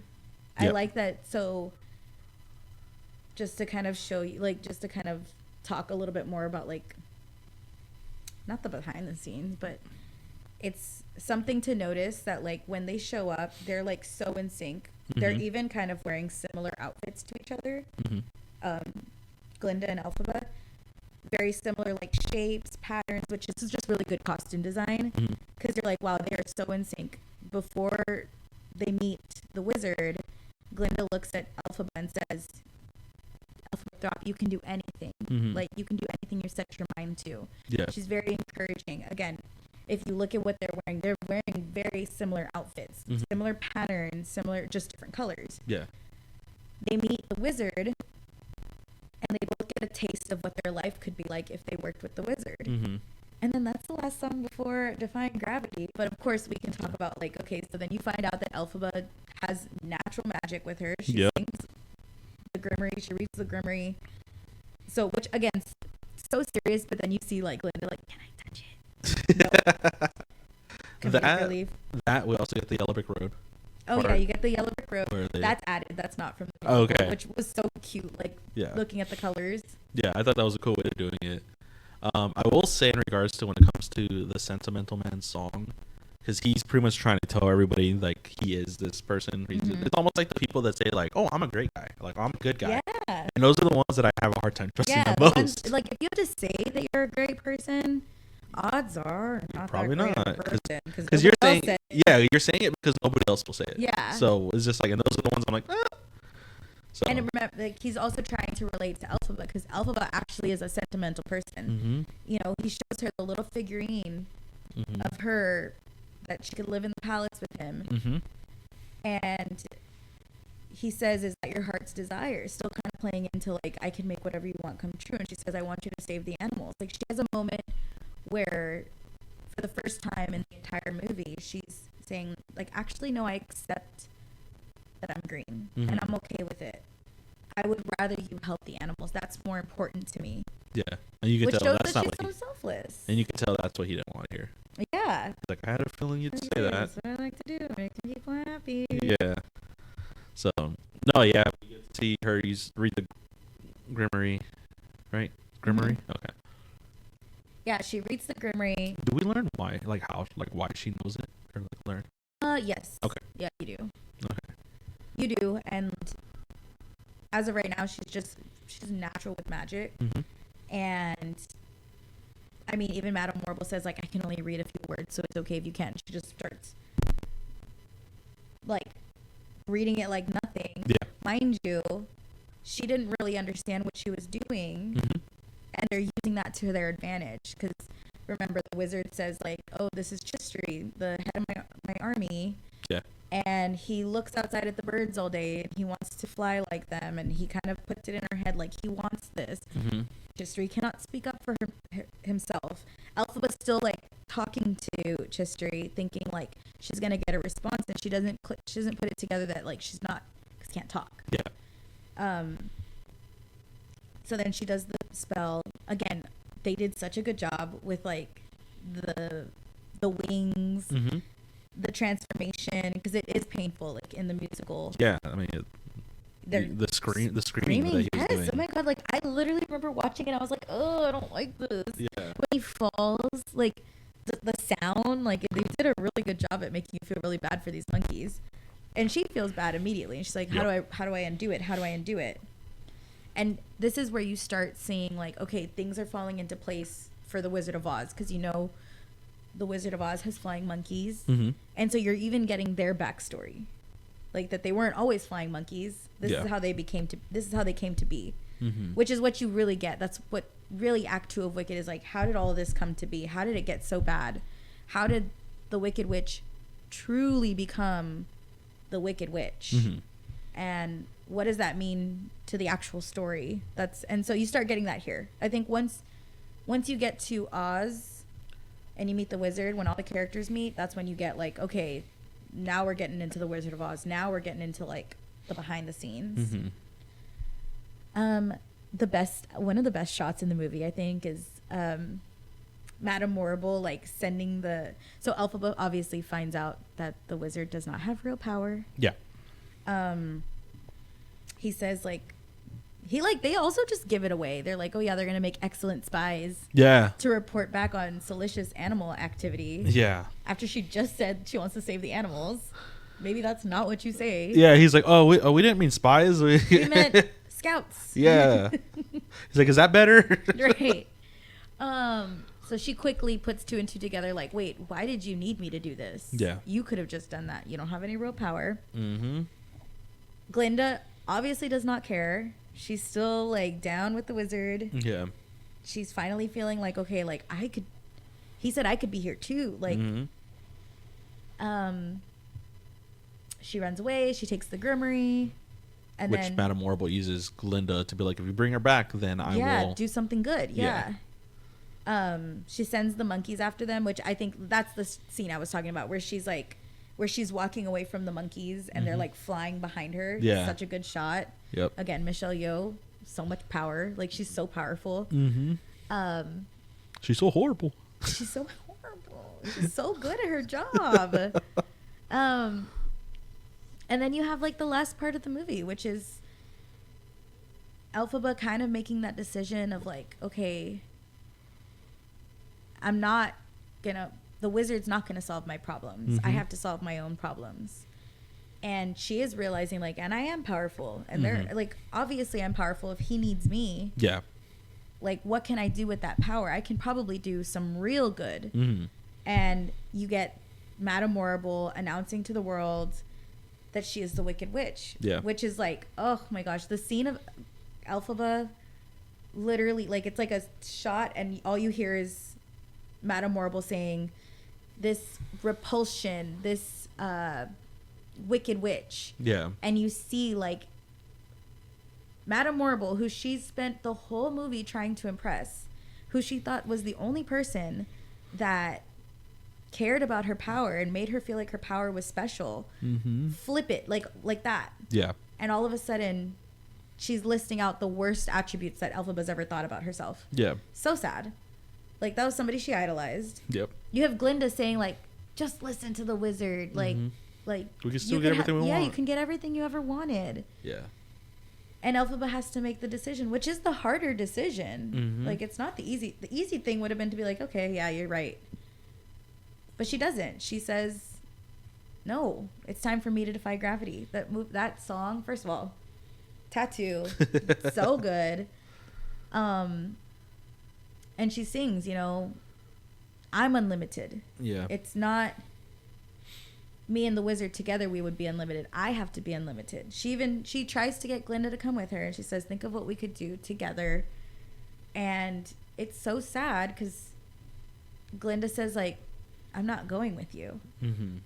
And it's these two women, like these two friends at this moment, saying, we're not on the same page. We're not going to go down the same path. Elphaba is back to, okay, I'm doing this by myself. I thought I had somebody, and I don't, and that's okay, because I have to defy gravity. When Glinda's running from the monkeys, they rip off her jacket, and they're no longer wearing the same thing. They're no longer with the same silhouette. Glinda's back to the ruffles. She's back to the beginning of the movie Glinda, where she's kind of looking out for herself instead of doing what's hard and putting herself out there. And Elphaba is now like, I have enough power to do this by myself, so I'll just do it by myself. Yeah. She starts enchanting. She's trying to enchant herself so she can fly. And instead of Glinda saying, you can do anything, she says, I guess you're not as powerful as you thought you were. Yeah. They've switched. Like, it's back to so quickly. Their friendship kind of not dissolved, but like they are going their separate ways. Mm-hmm. Glinda gives her the cape and says, like, you're going by yourself. Mm-hmm. You get Defying Gravity, which is so good, like so amazing. Again, they're able to get her to defy gravity. She actually sang while singing, like flying. No, yeah, I saw like The behind the scenes. and Yeah, she she's was like harnessed up singing. Yeah, so for those that have watched the movie, like that, go back and watch that because it's insane that she's saying that while flying. Yes, and like live, sang live. Oh. Yeah. I mean, that whole scene, just like, it's like, one, I wasn't expecting, like, I didn't know when the song starts. Where they're just talking, just immediately, just boom. I hope you're happy. Yeah. Like, that whole part. And I will say, like, when she, like, gets the broom to, like, lift and everything, and when she's just like, come with me, and then you realize that she's not going to go with her when she gets her, like, the little coats and everything. That's probably, like, the saddest, like, I hope you're happy. Yeah. I hope you're happy now that you're choosing this. I hope you're happy now that you've hurt your cause forever. Like, like I just feel like, and we all have friendships where we see people and it's not even like, hey, I think that you're going down the wrong path. I'm not going to say that. You're doing what's best for you. I'm doing what's best for me. And like, that means we're going separate ways. Yeah. That is something that I think everybody can relate to. So, you know, you're watching this movie about witches, but you're watching a movie about friendship. Yeah. That's what the core of Wicked is about. It's about friendship. It's about looking at somebody and saying, I hope you do what's best for you, and I hope you succeed and you get everything you want. And the saddest part about that is that might not include me. Yeah. And that's okay. And that's having to be okay with that. Even if it means you're going to go and be alone, even if it means you're going to go and go through the hardest parts of your life. Like, obviously Elphaba knows that she's about to be against the wizard, like the great wizard that she had in like what 2 hours had the highest pedestal and is now like her enemy. You know, she sang in The Wizard and I. They're gonna be screaming my name in joy, and now she knows that it's not going to be in joy. She's now the enemy of everyone. He controls the news. He controls what people think of her. Yeah. They called her the Wicked Witch. Yeah.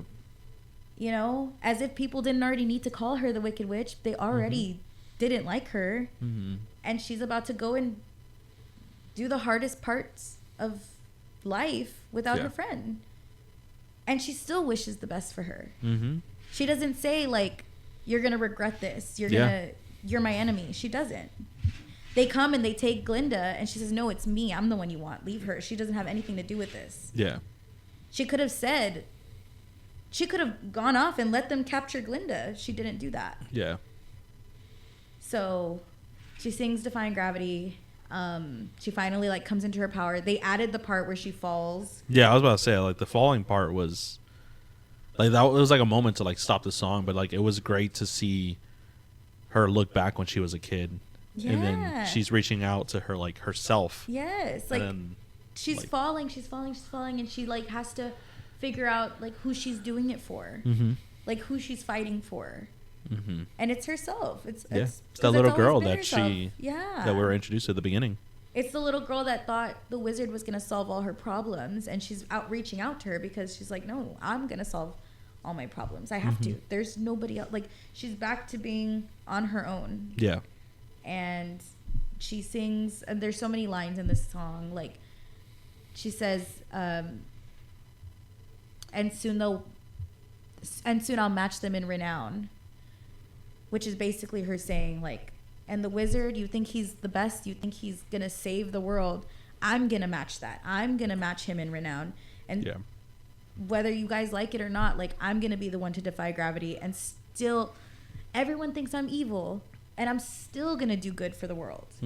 It's just so good. It's so good. It's such a good it's such a grand way to end the show, like end the act one and the movie. Yeah. As soon as they said there was 2 movies, I was like, well, they're definitely ending on Defying Gravity for the first part. There's just no way. They have to.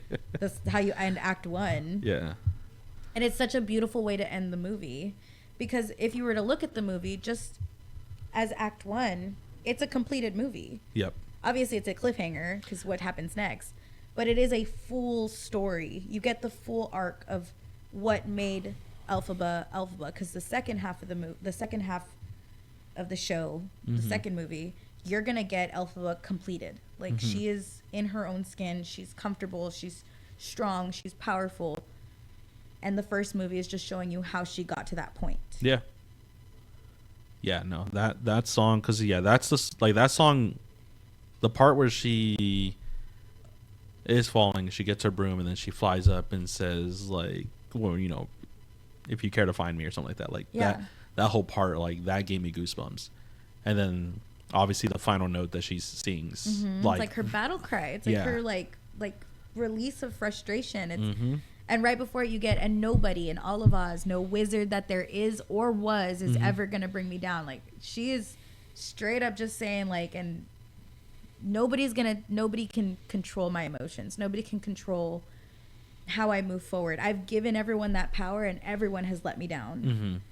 No wizard that there is or was, whatever he is. Yeah.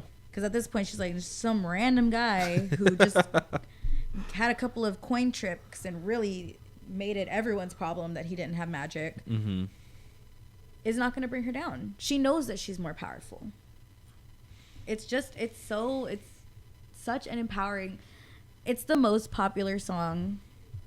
And so I feel like I would love to be like, oh yeah, The Wizard and I is my favorite song. But no, it's Defying Gravity. I feel like it's like that encompasses the whole story of of Wicked. I mean, before I even knew this movie, I knew Defying Gravity was your favorite song. Yeah. Because you would always sing it. No, it's my favorite. It's my favorite. Like, sometimes I'll go back and listen to the Idina Menzel version, because that's what I had my entire life. Just to, like, feel the nostalgia of, like, put on Defying Gravity. And it's the Idina Menzel version. But, man, Cynthia Erivo killed it. Yeah, I've re-listened to that song multiple times, like, especially after watching the movie, which I was, like, super happy, like, because I remember after we watched it, it was 2 days early as well, right? Because we're seeing this one 2 days early. So I remember I had to wait till Thursday night to be able to re-listen to the music. Yeah, and I was just like, I need it. We watched it on Wednesdays and it comes out on Friday. Yeah, which is the same thing that's happening this next week. 1 week away. Yeah, less than a week so away. exciting. I mean, well, a little over a week, but we're there. Like 8 days. We're right there. So I'm really excited about it. But yeah, this song is, oh my God, it's so good. Yeah, I cannot wait. Like, Wicked is just, like, just knowing that this movie could have been anything. Like, it could have been, like, mediocre, and I probably still would have loved it. Just because I love the musical. Yeah. But, like, just knowing, like, how many times in life do people just get it right? Like, I feel like not very often. And this one, it just, like, at every level, you can tell that people just really care about, the people that made it really care about it. Yeah. It wasn't just a money grab, which obviously it can be. I see Wicked I have Wicked Tide Pods at my house right now. There's some stuff out there that's a money grab. I have Wicked toothpaste. That's hilarious. I have Wicked deodorant. Wicked body wash. What makes it Wicked? But, like, just to know that, like, the actual film, the actual movie, like, has brought so many new fans in. And now all of a sudden, this weird little musical that I've loved my entire life, I can now talk to you about it. I can talk to all my friends about it, because now everybody loves it. I love that. Like, and the movie was so good that it was able to get people to come in. Can you imagine if people watched this movie and were like, this is what you like? Yeah. No, thank goodness. Yeah. Thank goodness. Speaking of, it's going to be the first song in the next movie. I cannot wait. No, yeah, I'm extremely excited because literally a year ago, probably around this time, I was still very much like, I don't really care for Wicked. It's a musical about witches. Little do you know. Oh Yeah. man, the second movie is gonna blow your mind. No, I am. I'm ready. I'm hoping it's not just like a horrible second movie. Doubt it. I have a lot of trust with John M. Chu Me too. when it comes to music. With music movies, he just does a great job. Because, I mean, he had Step Up 2. That was like his first one. It was supposed to be straight to DVD. And because it was so good, they put it in theaters. And then he did In the Heights, which is probably one of my favorite musicals. Obviously, Wicked. And anything with music, I love music so much. And then when you have a director that knows how to do a movie that is a musical or has as the heartbeat is music, like he's like one of the best out there for that. Yeah, no, it's such a good movie. Like, in what world did I ever think that Wicked would get nominated for an Oscar or have Oscar nominated actresses? Yeah, like, director got snubbed, but yes. Yeah, he definitely got snubbed. Are you kidding me? I'm telling you, Emilia Perez. When I find the creator, when I find you, we will have problems. That movie, I can't.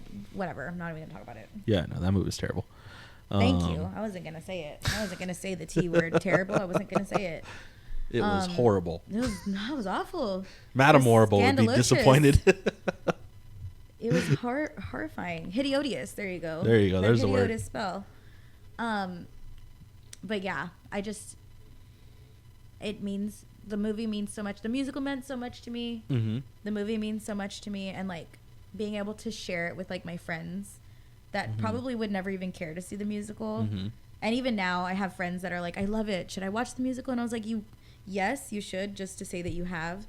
But like the movie really checks off a lot of boxes. Like I plan to find a way to watch the musical after I watch the movie. Yeah, afterwards. Because I wouldn't want you like. There are videos that you can watch, but like, it won't do it justice. Yeah. I do think the musical is going to come into Texas next year, so that'd be cool to go see. Yeah, for sure. I think it's going to come to Austin. I would be down to go see that because, that'd be really cool. Last things I wanted to talk about was obviously you approved the 2-part release strategy that they did. I do. I will say I've known about this movie since like 2018. Yeah, I mean, I knew when they announced that they were going to make it too. So I remember, and it's just crazy how like the years go by.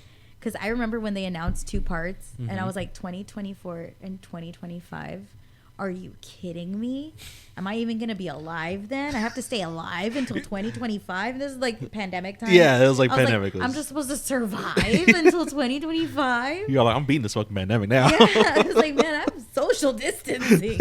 Y'all stay away from me.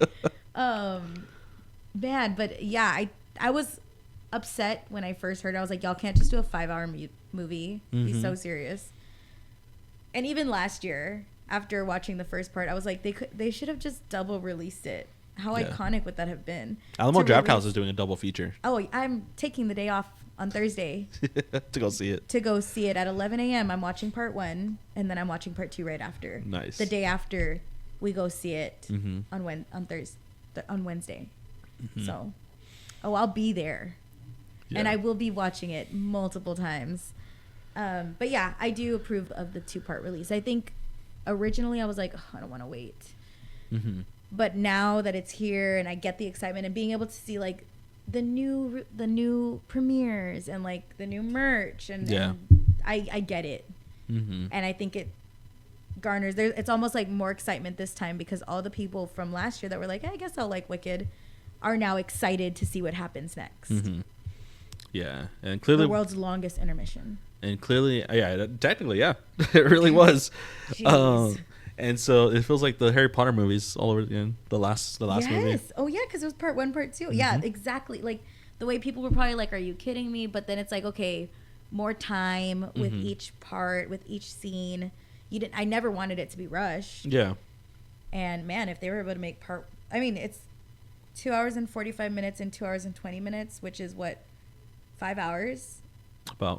About 5 hours? Yeah. I'll take it. I'll take 5 hours of Wicked. Heck yeah. Over 2 hours and 45 minutes if they were to condense it. I'll take 5 hours every time. And More. once I have act part 2 in my hands, Yeah. I will be complete. I'll feel like Thanos. I literally am kind of questioning what my life is going to be at the end of December. Mm-hmm. What am I living for? What am I looking forward to? Can we reboot Twilight? No. Do not need What that. are we doing? What are We're we redoing the Harry Potter series right now. Right. What are we living for? Yeah. So yeah, obviously the two-parter is interesting. A lot of people are like, "Oh, money grab." It's like, no, I feel like this is necessary. Get more story out of this. Yeah, you get more story, and like the last thing I would have wanted, or any fan would have wanted, is for it to have been rushed and people not like it. Yeah. And people feel, because I feel like people even thought that the first part was rushed, and I'm like, it's 2 hours and 45 minutes. It's not rushed. It didn't feel rushed at all. Yeah, I feel like I saw people like, oh, well, their friendship didn't even develop, and I was like, yeah, you're just supposed to get to the friendship, and like the story is happening in Act 2. Yeah. But Speaking of Act 2, outside of the obvious two, who do you think is gonna steal the show? ooh, I think, I don't know if I want to say it because I feel like I'm going to be disappointed if it's not true. I truly think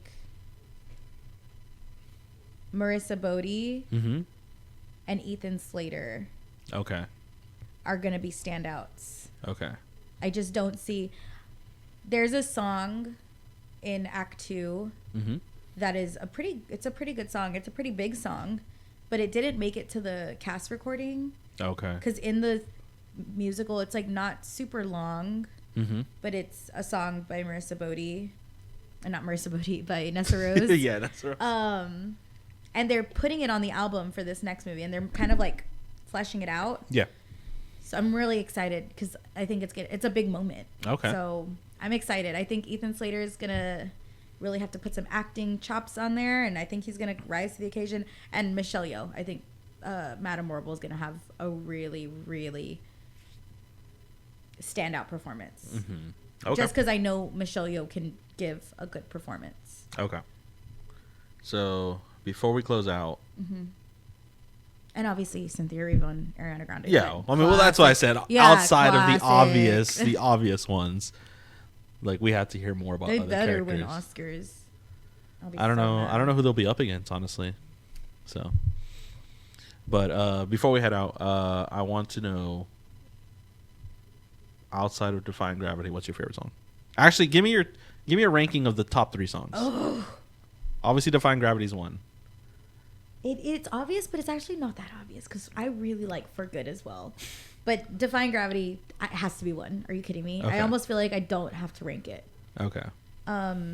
Defying Gravity, For Good, and I'll go No Good Deed. No Good Deed.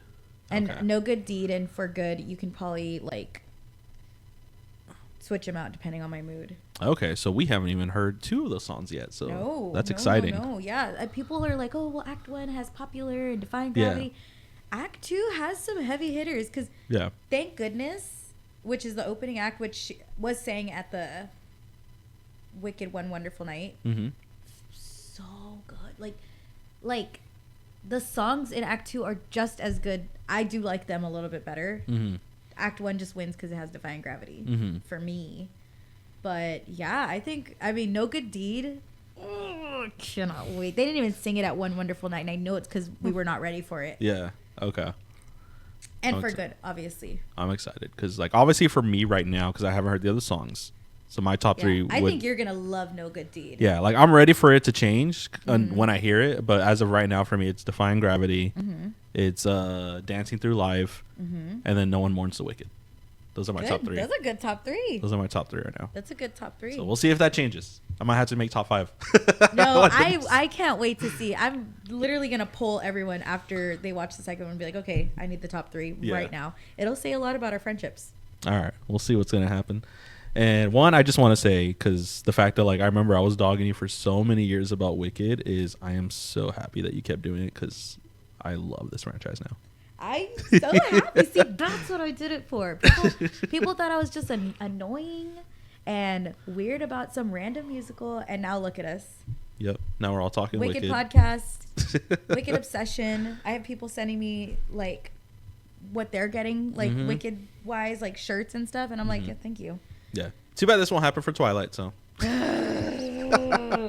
Still gonna hate it. I think it will. I think you just missed the mark on that one. No, it's funny too because we're actually talking about doing a watch party for the Twilight movies. You definitely should. I think that's the way to do it, honestly. Yeah, because we're getting to that fall season.